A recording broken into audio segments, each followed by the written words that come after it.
Então, a Igreja Universal realmente ela não prega a graça propositalmente, assim como ela não prega o amor no sentido relacionado à graça, mas ela é o amor, ela vive o amor. Se não fosse a graça de Deus na Igreja Universal, nenhum de nós estaria aqui. Nenhum de nós seria pastor, bispo, esposa, nada. Mas graças a Deus que Ele colocou essa visão no bispo, que o que a pessoa precisa para fazer a obra de Deus é o Espírito Santo. É o Espírito Santo. É o Espírito Santo que faz as obras de Deus em nós. Não é a nossa capacidade.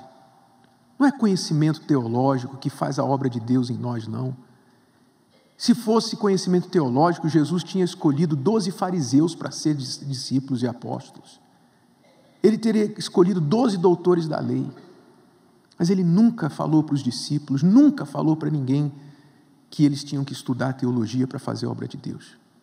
Ele disse sim, vocês não vão se ausentar de Jerusalém até vocês receberem poder do alto, o Espírito Santo, e aí sim vocês vão ser minhas testemunhas. O que é testemunha? Eu vi, aconteceu comigo, eu estou falando do que eu sei, por experiência, e não porque alguém me contou, não porque eu fui num colégio e estudei, mas porque eu vi, aconteceu na minha vida. Eu posso falar de Jesus porque Ele apareceu na minha vida. Nós somos limitados, nós podemos não falar assim sobre as profundezas das Escrituras, mas não foi isso que Jesus pediu da gente. Ele não pediu que a gente fosse aprofundado, doutorado nas letras, pelo contrário, Ele avisou dizendo que a letra mata e o Espírito vivifica. Ele exaltou o Espírito e não a letra. E talvez você diga assim, mas então, porque a igreja vem mudando, a igreja vem, há coisas que a igreja fazia, agora a igreja não faz mais, porque quer dizer que então a igreja estava errada? Não, a igreja não estava errada, a igreja estava na sua infância. Eu vou ler aqui um texto para você, queria que colocasse para mim, se você tem a Bíblia aí, abra para mim em Atos 18, a partir do versículo 24, e você vai ver que essa maturidade da Igreja Universal e a sua imaturidade anterior, ela não é nova. Isso aconteceu com os discípulos, aconteceu com várias pessoas na igreja primitiva. E não é nada errado. É um curso normal de pessoas falhas que estão buscando alcançar a estatura de Cristo. Nós estamos tentando alcançar a estatura de Cristo, nós não chegamos lá ainda. Então, Atos 18 diz assim, a partir do 24: E chegou a Éfeso um certo judeu, chamado Apolo, natural de Alexandria, homem eloquente e poderoso nas Escrituras. Este era instruído no caminho do Senhor e fervoroso de espírito, falava e ensinava diligentemente as coisas do Senhor, vírgula, que mais? Conhecendo somente o batismo de João. Ele não conhecia o batismo no Espírito Santo. Ele não conhecia. Apolo, isso porque ele era instruído no caminho do Senhor, fervoroso de espírito, e falava e ensinava diligentemente as coisas do Senhor, homem eloquente e poderoso nas Escrituras, mas só conhecia o quê?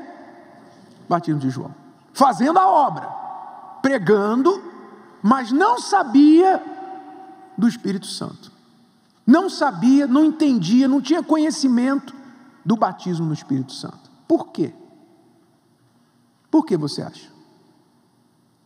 Porque ninguém o ensinou. Ele não teve a oportunidade, ninguém falou para ele.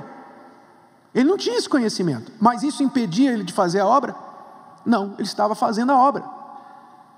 Ele estava lá. O que ele tinha, ele dava. E aí, versículo 26, ele começou a falar ousadamente na sinagoga.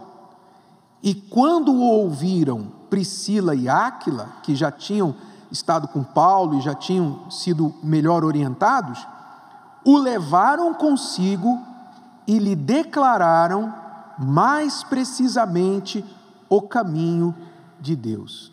Ou seja, Priscila e Áquila fizeram a mesma coisa com Apolo. Olha, Apolo, legal, tá, pô, você é um cara corajoso, intrépido, você fala legal, só que tem isso aqui, aquilo outro, que você ainda não aprendeu. E Apolo aceitou, foi instruído. Deu para entender? A Igreja Universal, o bispo, ele já cansou de falar, ninguém me ensinou. O bispo foi na fé, ele obedeceu um chamado, foi na fé, ele obedeceu, e graças a Deus que ele não foi para a escola de teologia, senão não teria passado, provavelmente também, a Igreja Universal não existiria, mas ele foi obedecendo um chamado, e foi como um touro, desbravando esse Brasil e o mundo, com a palavra do poder, a palavra da fé.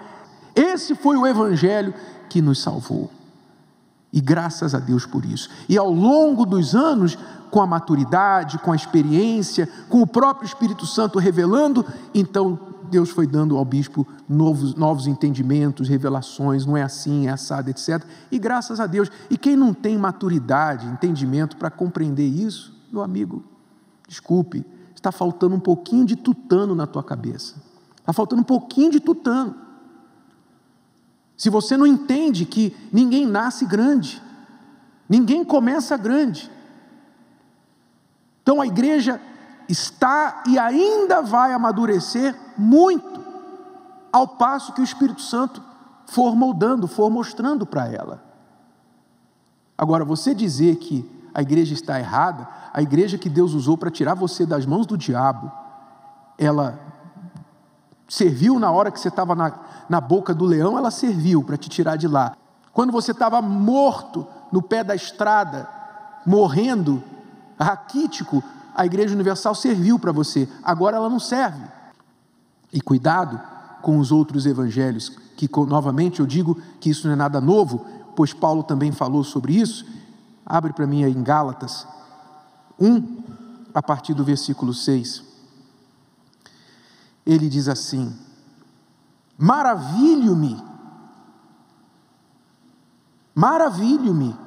de que tão depressa passasseis daquele que vos chamou à graça de Cristo para outro evangelho.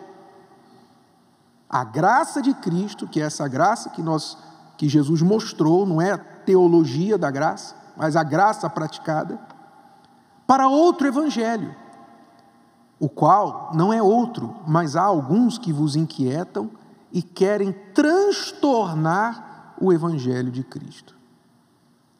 Mas, ainda que nós mesmos, ou um anjo do céu, vos anuncie outro evangelho, além do que já vos tenho anunciado, seja anátema. Quer dizer, sempre haverá aqueles que vão ter um novo evangelho, o evangelho segundo a si mesmo, não é? Porque para eles não basta o evangelho de Mateus, Marcos, Lucas e João, tem que ter o evangelho segundo eles mesmos. Se eles pudessem, eles escreveriam o 5º evangelho, colocariam lá na Bíblia, o evangelho segundo ele mesmo. O evangelho segundo eu é assim, assim, assim, assim. Então, sempre haverá essas pessoas, porque as pessoas não querem se adequar à palavra de Deus, elas querem que a palavra de Deus se adeque a elas, para que elas não precisem mudar, não precisem sacrificar. Entendeu? Bom, isso é uma introdução, nós vamos continuar semana que vem falando mais sobre isso, tem muita coisa para falar.